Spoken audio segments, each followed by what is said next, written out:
नमस्कार साथियों, मैं हूं आपका मित्र और आपका मेंटर आलोक कुमार श्रीवास्तव।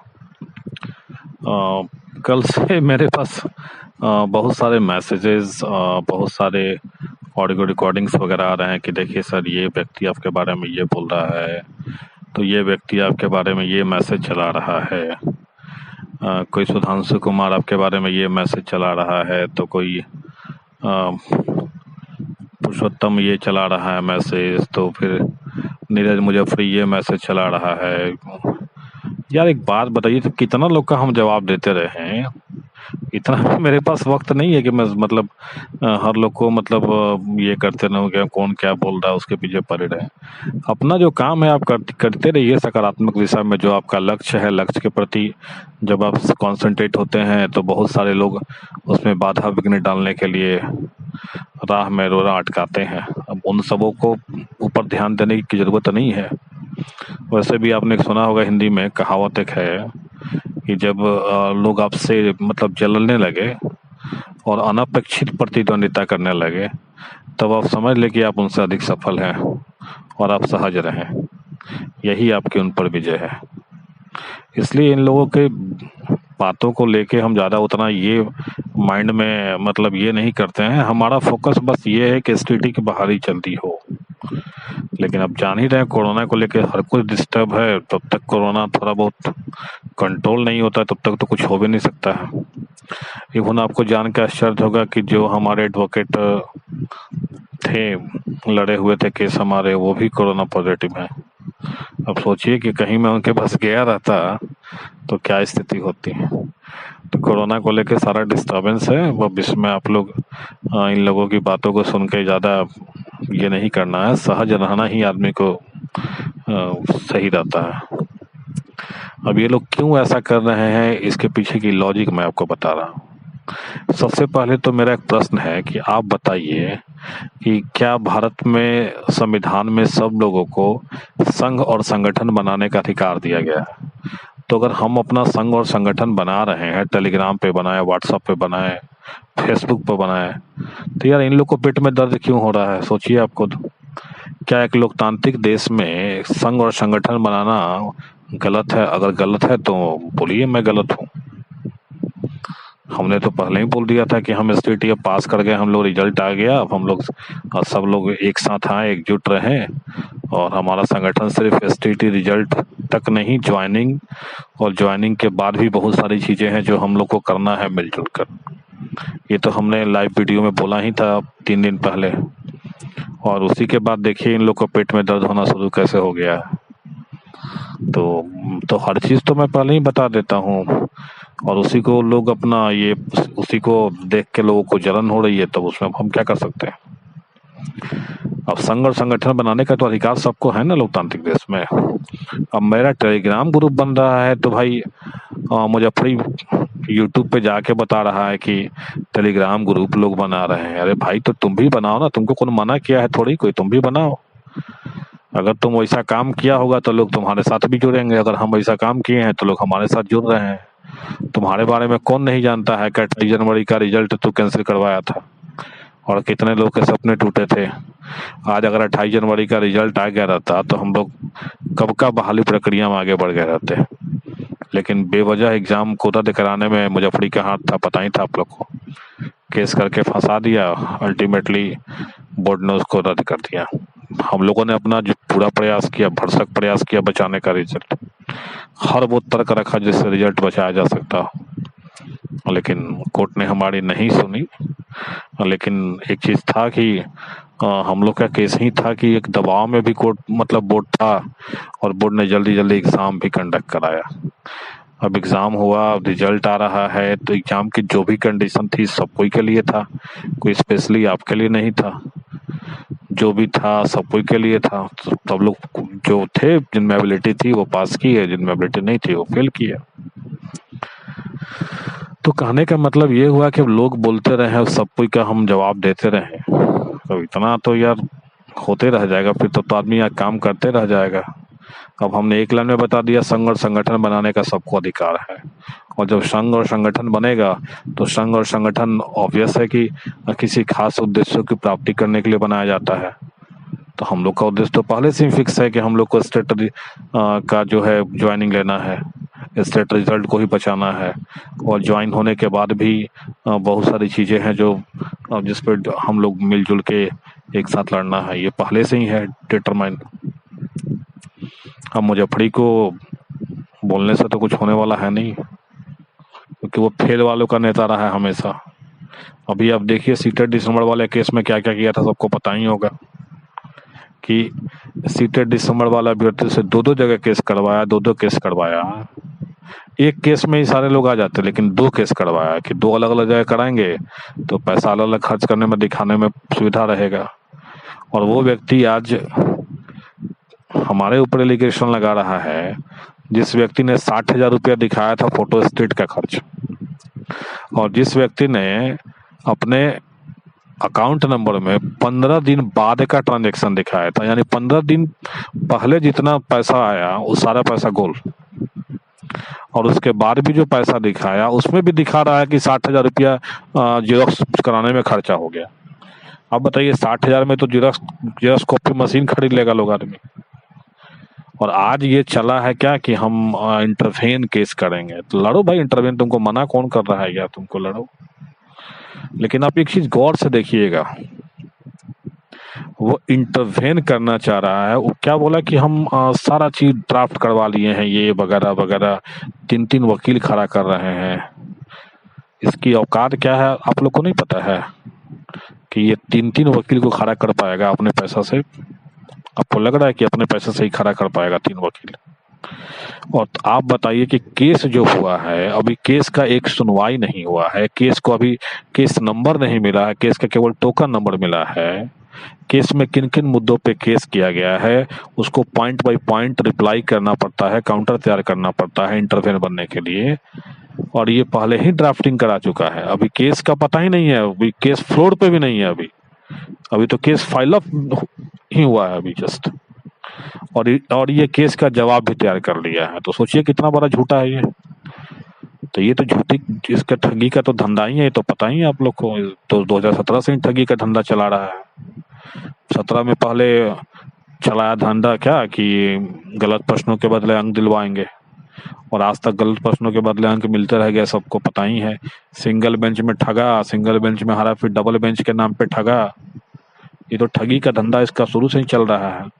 उसके बाद अब सीटेड दिसंबर में अब आया, फिर सीटेड दिसंबर वालों को ठगा, फिर अब जनवरी सीटेड वाले को भी क्या कि अब आप लोग को भी शामिल करवाएंगे, उसके लिए भी शुरू कर दिया।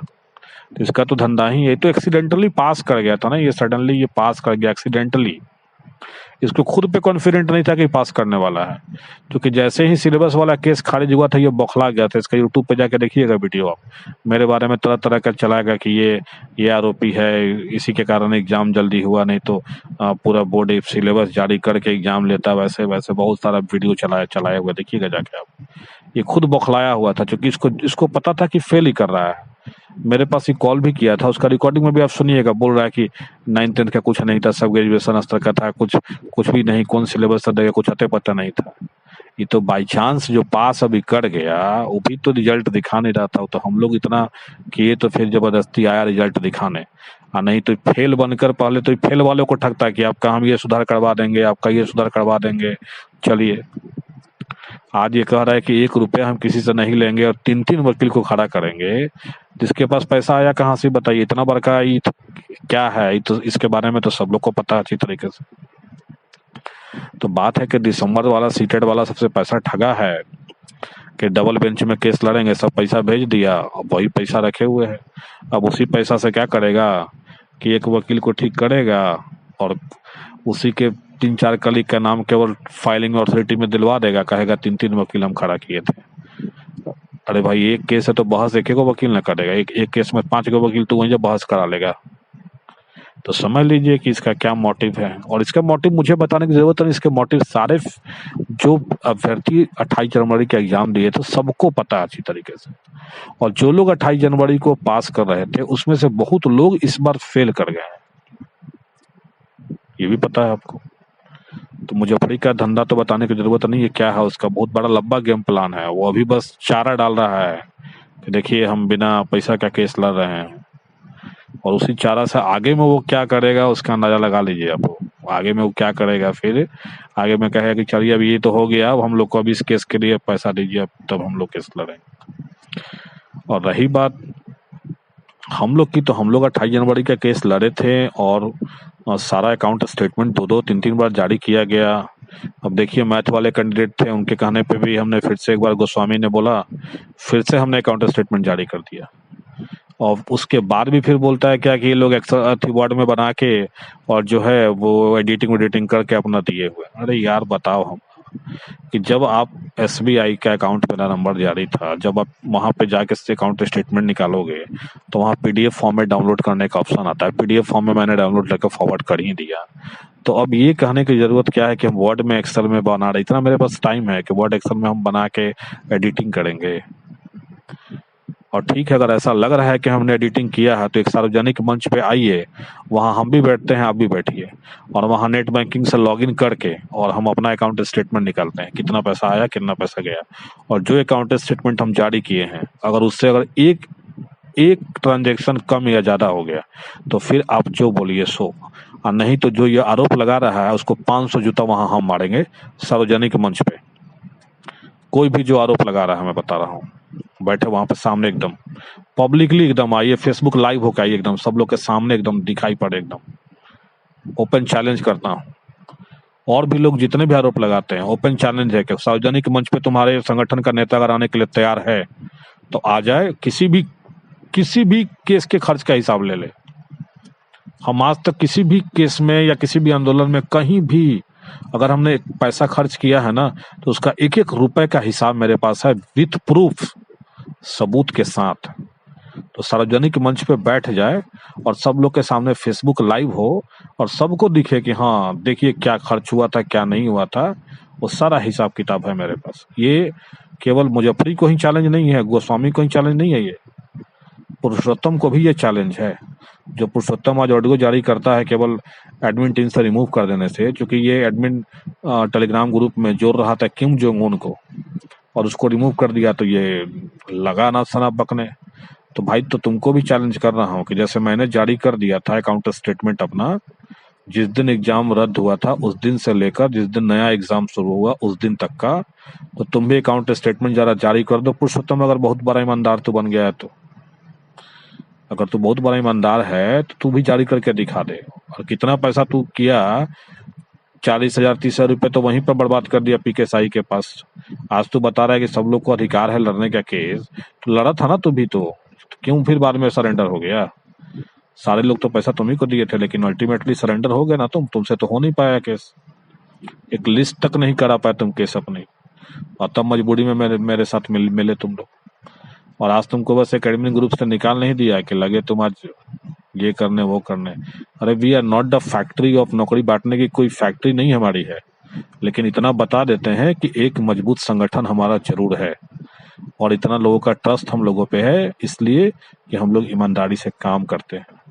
और मेरी ईमानदारी के लिए हमको किसी को प्रूफ देने की जरूरत नहीं है, क्योंकि मैंने ओपन चैलेंज किया है किसी भी संघ और संगठन को जो ये कहते हैं वो फेसबुक पे लाइव आए, और वहां पे मैं लैपटॉप ऑन करूंगा और हर एक चीज के खर्च का हिसाब दूंगा विथ प्रूफ, और वो भी दे अपना, फिर पता चलेगा कि कौन क्या है। इतना ओपन चैलेंज आज तक कोई नहीं किया था। ये चैलेंज मुजफ्फरी को भी है कि वो भी अकाउंट स्टेटमेंट निकालेगा लैपटॉप पे बैठ के, हम भी अपने अकाउंट स्टेटमेंट निकालेंगे और सबके सामने पब्लिकली जारी होगा। पुरुषोत्तम को भी चैलेंज चाहिए, या कोई भी संघ या संगठन जो हमारे खिलाफ इस तरह का अभियान चला रहे हैं उनको ये है। और ये गोस्वामी और सुधांशु एक है मैथमेटिक्स का, बहुत आजकल ज्यादा लिख रहा है कि इतना इतना ग्रुप में लोग हैं, इतना इतना पैसा कलेक्ट करेंगे, इतना इतना पैसा हो जाएगा। अरे यार ग्रुप जो बन रहा है वो एक संगठन बन रहा है, इज नॉट ए ग्रुप। आप ग्रुप मत समझो, ये बिहार स्टेट वर्किंग कमेटी का संगठन है, ये संगठन बना रहे हैं हम लोग। और ऑब्वियस है कि टीटी पास से बैठती अपना संगठन पहले से भी बनाते आए, हम लोग भी बना रहे हैं। इसमें आप लोगों को क्यों परेशानी इतना हो रही है? क्योंकि परेशानी इसलिए हो रही है क्योंकि आप लोग के केस में हम लोग डर हो गया है आप लोग को, ये लोग हम लोग के केस में इंटरवेन करेगा तो दिक्कत हो जाएगा।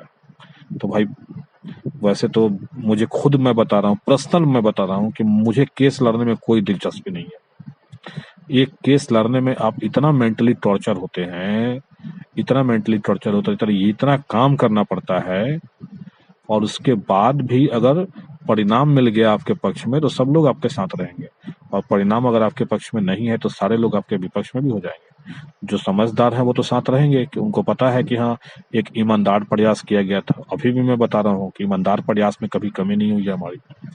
जब भी मैंने प्रयास किया है, ईमानदार प्रयास किया है। लेकिन इस ऑडियो से जो मैं चुनौती दिया हूं ना, उस चुनौती को कौन स्वीकार करेगा?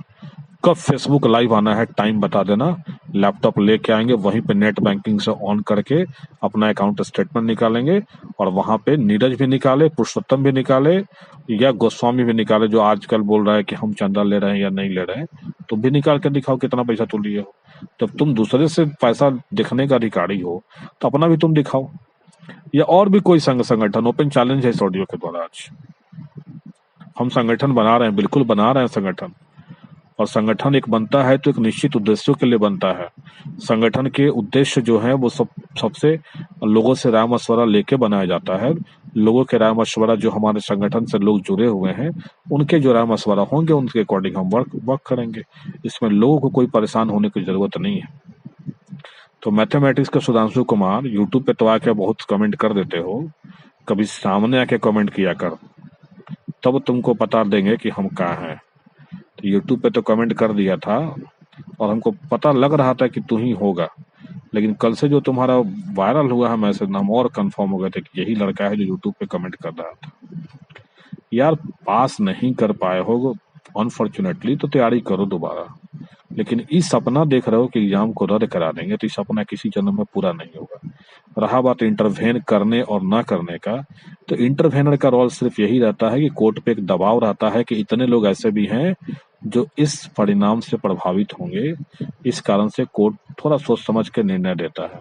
इंटरवेनर का रोल ज्यादा नहीं है, ये सब कोई को पता है, लेकिन रोल कम भी नहीं है। ये सिलेबस वाले केस में आपको पता लगा होगा कि जिस जज ने पहले दिन स्टे लगाया था रिजल्ट पे, दूसरे दिन हम लोग इंटरवेन करके जब बताएं कि इतने लोग हम लोग क्वालिफाइड होने वाले हैं और इतने सालों के बाद हमारी परीक्षा हुई है और इतने हजार अभ्यर्थियों ने परीक्षा दिया है, उसी दिन जज साहब ने टिप्पणी कर दिया था कि भाई अब तो इतने इतने दिन बाद परीक्षा हो रहा है, इस केस में तो हम हाथ नहीं डालेंगे। तो ये रोल था इंटरवेनर का। खैर, इंटरवेनर हम करें, पीआईएल करें, या कुछ भी करें, स्टेट वर्किंग कमेटी एक संगठन है, संगठन बन रही है, संगठन के लोग इस पे निर्णय लेंगे कि क्या करना है और क्या नहीं करना है। आप जैसे लोगों, नीरज मुजफ्फरी और पुरुषोत्तम और ये सुधांशु और मैथ के गोस्वामी, इन सबों से निर्णय से नहीं कुछ होने वाला है। ये हमारा संघ और हमारे संगठन के लोग निर्णय लेंगे, और जो हमारा संघ और संगठन के लोग निर्णय लेते हैं वो एक डेमोक्रेटिक वे में रहता है। ऐसा नहीं कि मैं अपना निर्णय उनके ऊपर थोप देता हूँ। फेसबुक पे भी पोलिंग कराया गया था, अभी टेलीग्राम पे भी ग्रुप बन रहा है, वहां भी पोलिंग होगा, और वहां पे एजेंडा तय किया जाएगा कि किन चीजों पे काम करना है, किन चीजों पे काम नहीं करना है। स्टेट वर्किंग कमेटी के लोग इसको डिसाइड करेंगे, आप लोग डिसाइड नहीं करिएगा। तो आप लोग आराम से रहिए और कुछ भी कर लीजिएगा, स्टेट वर्किंग कमेटी को कुछ भी नहीं होने वाला है। I am alone enough for all of you, अकेले काफी हूं आप सबों के लिए, और अकेले ही काफी था। और अभी तो कितना आलोक श्रीवास्तव जैसे लोग जुड़े हुए हैं स्टेट वर्किंग कमेटी से, इतने इतने वेल क्वालिफाइड, कि मुझे गर्व होता है कि मैं उनको लीड कर रहा हूँ। और एक बात और, अगर स्टेट वर्किंग कमेटी में जो भी निर्णय होगा वो एक